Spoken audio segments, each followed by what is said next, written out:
একটা হলো সংস্কার এবং বিচারের পরে দৃশ্যমান একটা অবস্থা সৃষ্টি হওয়ার পরে নির্বাচন জি দেওয়া যেতে পারে ফেব্রুয়ারি মাসে। আর কিছু পত্রিকায় আসছে যে ফেব্রুয়ারিতে নির্বাচনের তারিখ ঘোষণা। যদি আগের কথা ঠিক হয়ে থাকে যে এটার উন্নয়ন হলে সংস্কার এবং বিচারে তাহলে নির্বাচন দেওয়া যেতে পারে, এভাবে আমরা একমত। যদি এরকম হয় যে ফেব্রুয়ারিতে নির্বাচনের দিন তারিখ বা নির্ধারণ করা হয়েছে মাসকে, তাহলে আমাদের আমির এ বিষয়ে বক্তব্য দিয়েছেন যে কোনো একটা দলের প্রতিনিধির সাথে বিদেশের মাটিতে বসে এই সিদ্ধান্ত এটা মেনে নেওয়া যায় না, এবং একান্ত আলাপ কি হয়েছে এটা জাতি জানতে চায়। আমরা এনূর সরকারকে এটা আহ্বান করছি জাতিকে জানানোর জন্য যে একান্ত আলোচনা কি হয়েছে। আরেকটা বিষয় হলো আমাদের শামীম পাটোয়ারি ভাই বলছেন বহুত্ববাদ বিষয়টা। জি, তো বহুত্ববাদের এগেইনস্টে কিন্তু একাত্মবাদ চলে আসে। 92-93% মুসলমানের দেশে এখানে একাত্মবাদের বাহিরে গিয়ে অন্য কোনো সিদ্ধান্ত নেওয়া এটা বিতর্কের সৃষ্টি হবে। আর আমি মনে করি বিতর্কিত কোনো বিষয় এখন সংস্কারে নিয়ে না আসা। আরেকটা কথা হলো, মূল বিষয়টা হলো আসলে দেখেন এখানে অনেক কথা চলে আসছে, তো বলুন আপনি আপনার কথা স্পেসিফিক এটা ভিন্ন ভিন্ন বলতে গেলে তো অনেক সময় লাগবে, আবার বিতর্কের সৃষ্টি হবে। আমি মনে করি এখানে যারা আছেন জাতির রাহবার বা জাতিকে দিক নির্দেশনা দেওয়ার মতো যোগ্য বিজ্ঞ ব্যক্তিরা আছেন, আমাদের আলোচনার মাধ্যমে দেশ ও জাতির কল্যাণ হয় এরকম আলোচনা আসা উচিত আমি মনে করি।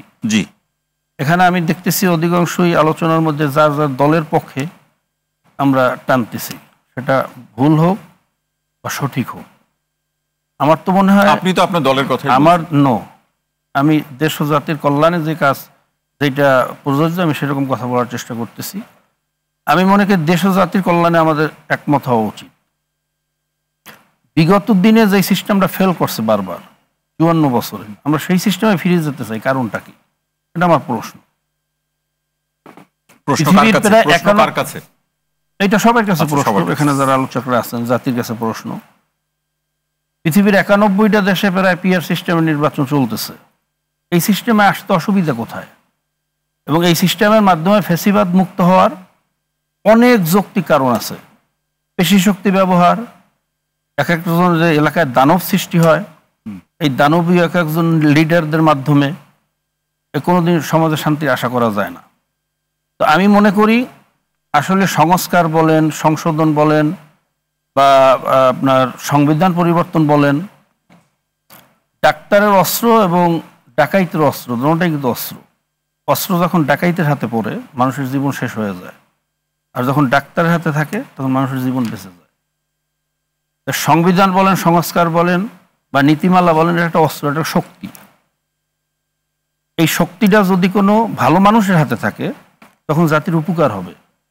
আর যতই ভালো সংশোধন করেন, সংস্কার করেন, যদি এই নীতিমালাটা বা এই সংবিধানটা কোনো খারাপ মানুষের হাতে পড়ে তাহলে মানুষের মুক্তি নেই। তবে আপনি কি রাজনৈতিক দলগুলোর প্রতি ভরসা রাখতে পারছেন না? তো ভালো এবং খারাপ এটা মূল্যায়নের উপায় কি? আমরা মনে করি যার পিছনের যে দিনের ইতিহাস ভালো, বর্তমানে ভালো, ভবিষ্যতে তার থেকে ভালো হওয়ার আশা করা যায়।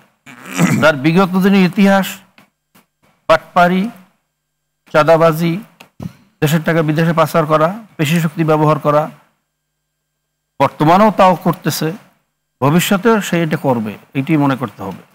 আমি মনে করি আসলে এইটা একটু ভালো নেতা নির্বাচন করতে হবে। আপনার পরবর্তী আলোচনা যাওয়ার আগে যে এই গণঅভ্যুত্থানের যে চেতনা বা গণঅভ্যুত্থানের যে ঘটনা বা যে প্রসঙ্গ, সেটি আমাদের রাজনৈতিক দলগুলোর মধ্যে কোনোই কি শুদ্ধাচার বা কোনো সংশোধনের জায়গা তৈরি করে নাই?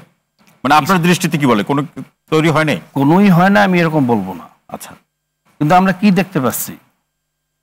আগেও চাঁদাবাজি হয়েছে, এখন হচ্ছে, এখনো আগেও ঘাট দখল করে কেউ খাইতো, এখনো খাইতেছে, এখনো রাস্তার পাশে দোকান বসাইয়া যানজটের সৃষ্টি করতেছে, চাঁদাবাজি হইতেছে, এখনো কোর্টে মামলা বাণিজ্য চলতেছে, থানায় মামলা বাণিজ্য চলতেছে, হাজারের উপরে আসামি দিয়ে টাকার বিনিময়ে আসামিদের মুক্তি করা হইতেছে। এমনকি আমার কাছেও চাঁদা চাওয়া হয়েছে, এরকম ঘটনাও আছে। দিতে হয়েছে, মানে দিয়েছেন কি? আমরা অন্য উপায় গ্রহণ করছি, আমরা ওই কাজে আর যাই নাই। এই বিষয়ে এটা আমি এখানে আলোচনা করতে চাই না ওইভাবে। এই অবস্থা চলতেছে। এগুলোর উন্নয়ন না হলে ভবিষ্যতে যে এটা বন্ধ হবে, এই দেশের কোনো পরিবর্তন হবে, এটা কোনো অবস্থায় আশা করা যায় না।